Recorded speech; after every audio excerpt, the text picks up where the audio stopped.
I was born in again and again asking God, what is the way you want me? After 2 weeks to no avail, I had no answer.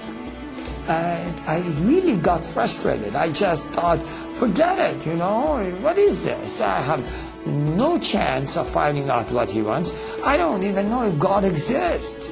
And I have wasted all my life. I have been afraid all my life, trying to do everything that would please Allah. And now he confuses me. If Allah is all great and he sees the heart, he knew in my heart I love him. And what matters if I call him whatever name I call him? He knows in my heart I love him. And if it does matter to him, I ask him. For 2 weeks I sat, prayed, and nothing happens. So, you know what? I'm going to go do my own thing.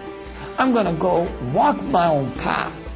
I'm going to do what pleases me. Obviously, at that very moment, I felt the power of God filled the room. Now, in Islam, the greatest sin you can commit, and you can never be forgiven for that, is doubting God himself, doubting his teachings, doubting his prophet. And I had done that. And in Islam, they teach you that Allah never visits, God never visits human beings. I feel, and I know against Islam I have committed the greatest sin that can never be forgiven. God's presence is in the room, and I'm confronted immediately with His holiness. All this is happening simultaneously, and I'm confronted with His holiness, which puts this weight of sin upon me. And I know that because He is just, He must kill me. He must wipe me off the face of the earth because I'm so full of sin. And I cried because I literally didn't want to die. But I knew there is no chance.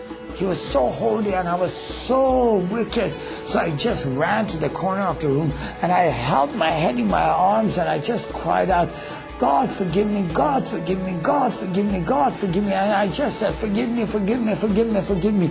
And as I was crying and just saying, forgive me, I felt a touch on my shoulder saying, I forgive you.